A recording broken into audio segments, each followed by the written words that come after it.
Bédéphiles et bédéastes, bienvenue dans ma bibliothèque. Ces temps-ci, on assiste à une véritable hécatombe dans le monde de la bande dessinée, particulièrement celui des comics. C'est à se demander si Didi n'est pas en train de recruter pour lancer sa propre maison d'édition.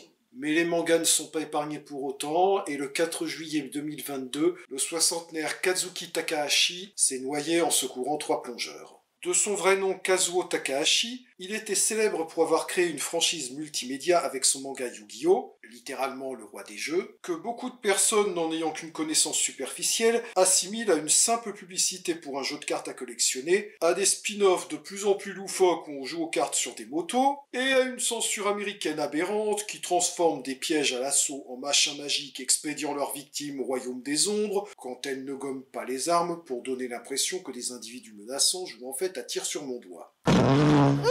J'ai 50 âge mental.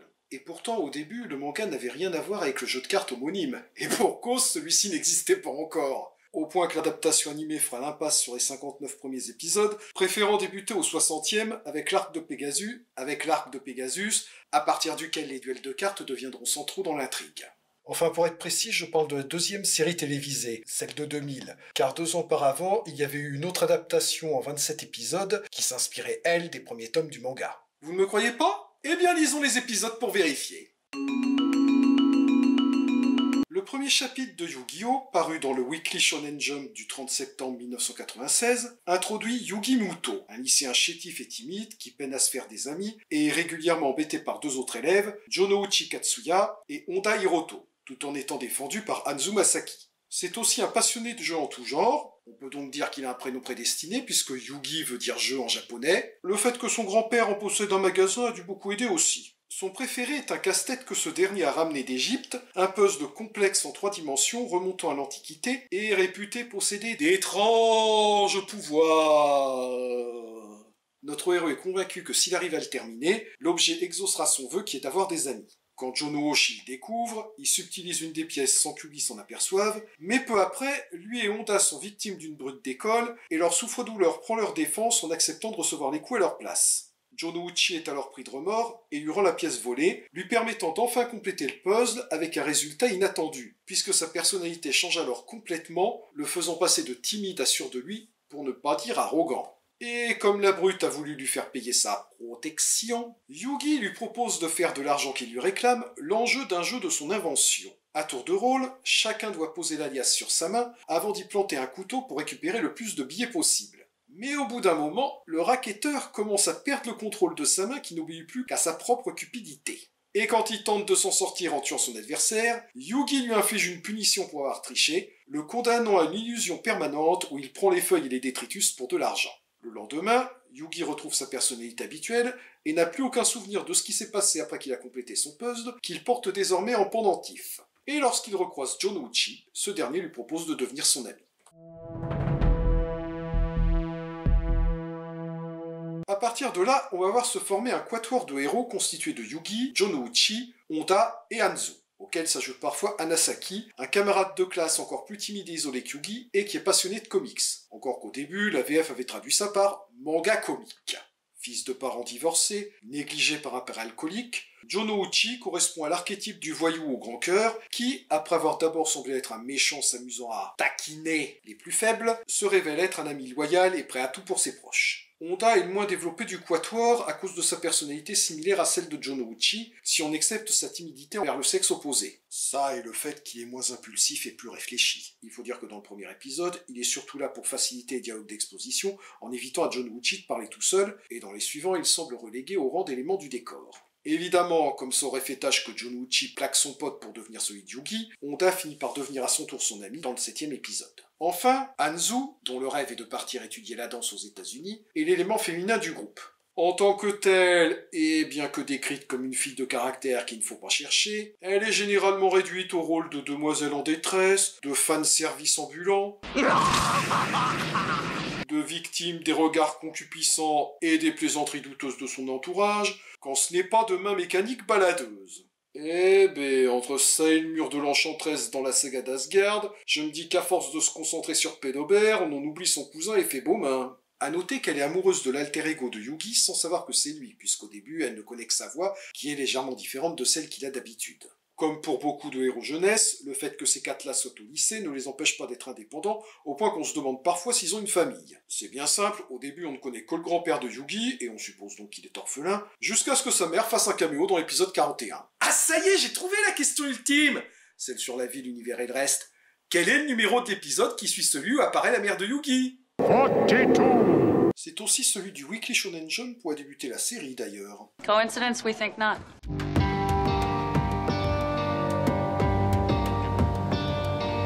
Au début, la série se compose d'histoires indépendantes en 1 ou 2 épisodes et dont la plupart reposent sur un schéma récurrent. Yugi est victime ou témoin d'une injustice, le plus souvent une brute ou un criminel qui s'en prend à un de ses proches, ce qui déclenche son changement de personnalité. Il défie le fautif à un jeu de son invention impliquant parfois la magie, un duel où on ne peut utiliser qu'un seul doigt, un combat de figurines où on subit les mêmes dégâts qu'elle, un match consistant à se renvoyer un palais explosif avant qu'il fasse boum, etc., etc., etc., etc. Son adversaire finit par perdre, généralement en étant victime de ses propres vices, et notre héros lui impose une sanction qui va d'hallucinations plus ou moins temporaires à la mort ou un séjour prolongé en soins intensifs. C'est qu'il est sadique au début, le Yugi!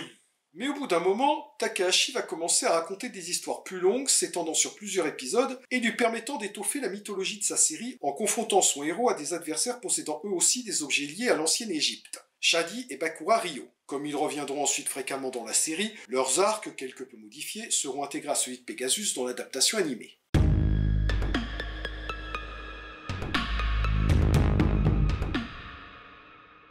Apparaissant dans les épisodes 13 à 20, Shadi est un mystérieux Égyptien venu au Japon pour châtier les égyptologues qui ont profané le tombeau dont il avait la garde. Il possède 2 objets. Le premier est une balance qui lui permet de juger l'âme de ses victimes via un rituel inspiré de la mythologie égyptienne, selon laquelle les morts voient le poids de leur cœur comparé à celui d'une plume d'autruche, symbolisant la déesse de la vérité mate. S'ils ont commis trop de péchés, la balance penche du côté du cœur et leur âme est dévorée par Ammon. Mieux vaut donc ne pas mourir en ayant le cœur gros. Quant à son deuxième objet, c'est une clé qui lui permet d'entrer dans l'esprit d'une personne pour visiter la chambre de son âme, ce qui lui permet d'étudier sa personnalité, mais aussi de la modifier. Humilié par l'alter ego de Yugi quand il tente de sauver son esprit, il essaye de se venger en lui imposant une série d'épreuves censées dévoiler les faiblesses de son âme, mais c'est finalement lui qui perd en voyant ses convictions ébranlées devant l'amitié indéfectible qui lie Yugi à ses camarades.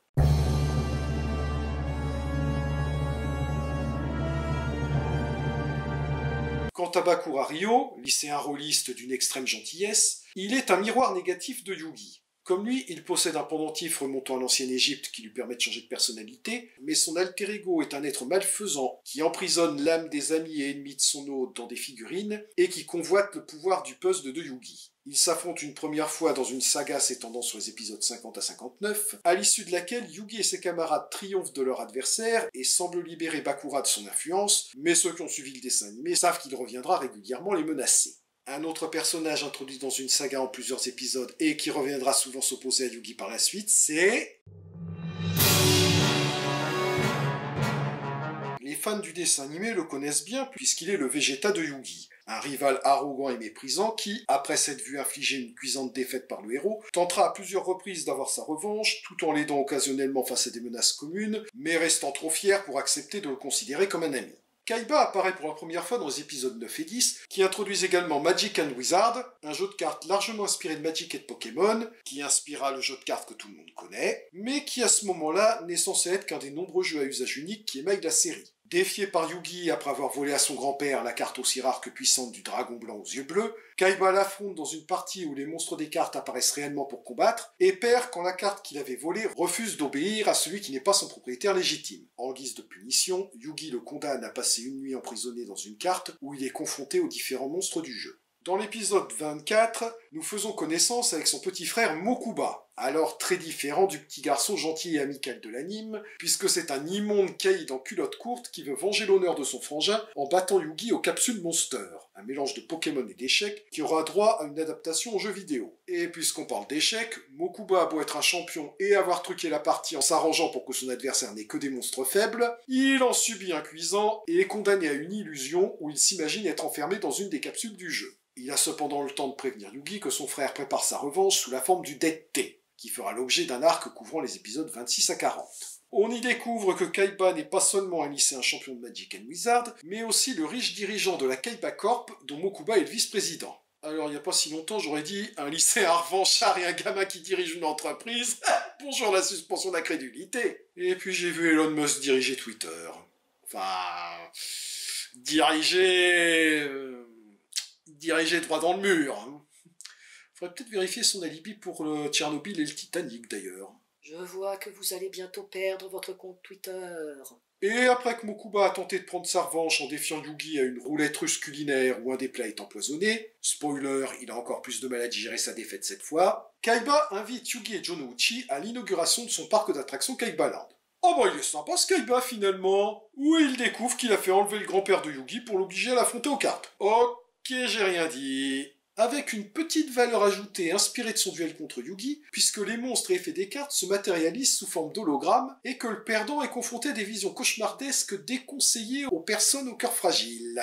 Alors pour le côté sadique, je dis pas, mais il y a tout le côté commercial à revoir là. Kaiba ayant entre-temps obtenu par la force les 3 seuls autres exemplaires du dragon blanc aux yeux bleus, il remporte sans peine la partie, qu'il conclut en déchirant la carte du vieillard, avant de le torturer psychologiquement jusqu'à ce que Yugi accepte de l'affronter à nouveau. Mais avant cela, lui et Jonouchi devront subir un parcours du combattant en compagnie de Honda qui était venu à l'inauguration en compagnie de son neveu, un insupportable obsédé sexuel en couche-culotte, et Danzu qui avait été engagé comme hôtesse pour une des attractions. Les 4 amis sont heureux quand ils sont réunis, vont devoir successivement affronter un laser tag où les tirs de leurs adversaires sont mortels, un train fantôme dont les sièges sont des chaises électriques qui se déclenchent au moindre hurlement, une guillotine qui tranche les mains des participants à moins de découvrir comment la stopper via un indice, et vous noterez qu'il y a pile poil 4 trous alors que Kaiba ignorait que Honda et Hanzo rejoindraient Yugi et Jonouchi. Un duel contre un tueur de slasher et une partie de Tetris grandeur nature. Ok Kaiba, je n'ai aucune expérience en matière de gestion d'entreprise ou de parc d'attractions, mais même moi je sais qu'assassiner les 4 premiers visiteurs lors de l'inauguration d'un parc à thème, c'est très mauvais pour les affaires. Yugi doit ensuite affronter Mokuba dans une nouvelle partie de Capsule Monster, là encore le mort veut truc la partie, et là encore il se fait laminer. Sauf que cette fois, son propre frère le punit en lui imposant la même torture qu'au grand-père de Yugi qui, choqué, vient à son aide. Ce qui amènera le gamin à s'amender pour devenir le gentil garçon qu'on voit dans l'anime. Arrive enfin l'affrontement final contre Kaiba, que Yugi remporte en réunissant les 5 cartes composant Exodia, le seul monstre du jeu à avoir un niveau d'attaque et de défense infini qui lui permettent de gagner la partie dès qu'il arrive sur le terrain. Après quoi, Kaiba a droit à une nouvelle punition magique, et voit son âme éparpillée façon puzzle qu'il doit reconstituer pièce par pièce. Bon, comme ça aurait évidemment nuit au suspense que Yugi est un tel atout dans son jeu, il se fait ensuite voler une partie de ses cartes Exodia. Je vous conseille d'ailleurs la vidéo YouTube qui imagine à quoi aurait ressemblé la série s'ils les avaient gardées, elle est hilarante. Et si vous connaissez l'adaptation animée, vous aurez remarqué que l'arc du DT a été condensé dans le premier épisode.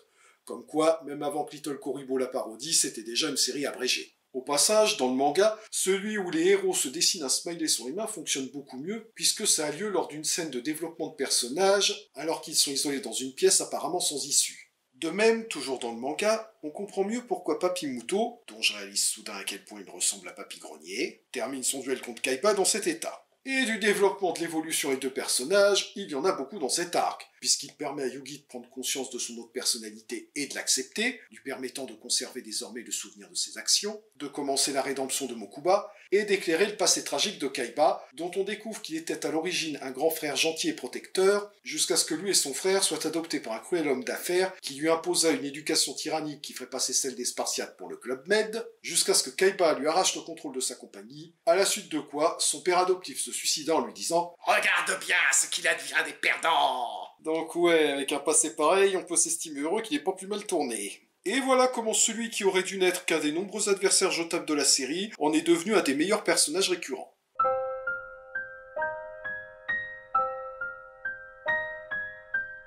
Terminons avec la partie graphique. Kazuki Takahashi a un style très personnel qui est pour beaucoup dans le succès de la série. Il ne néglige jamais ses décors, donne à chaque personnage un look immédiatement reconnaissable, rendant même certains d'entre eux franchement flippants, et multiplie les monstres à l'aspect unique, même s'il reconnaît être aidé par ses assistants sur ce point.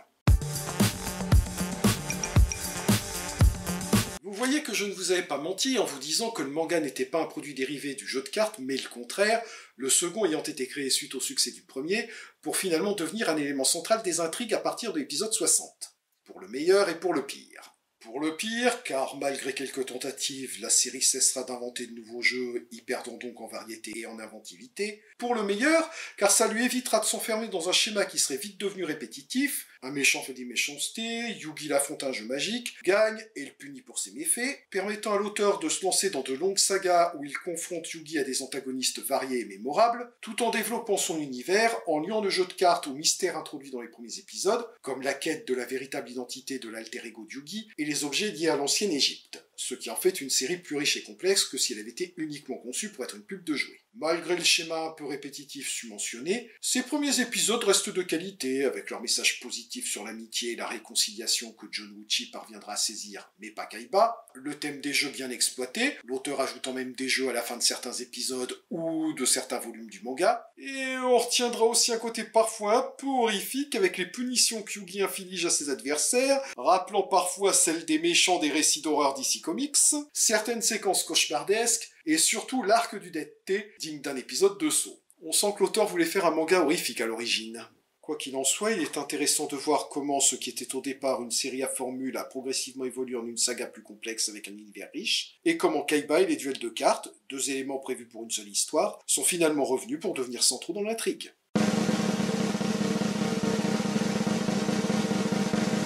Bonne BD! Merci d'avoir regardé cette vidéo. Si elle vous a plu, n'hésitez pas à la partager, à la pouce vériser et éventuellement vous abonner à la chaîne. Et n'oubliez pas que vous pouvez retrouver mes autres vidéos sur les chaînes Otaku Sataka et Artiste Asperger, et mes critiques de séries télévisées sur Tokuona. En attendant, BDphiles et BDastes, je vous dis à une prochaine case.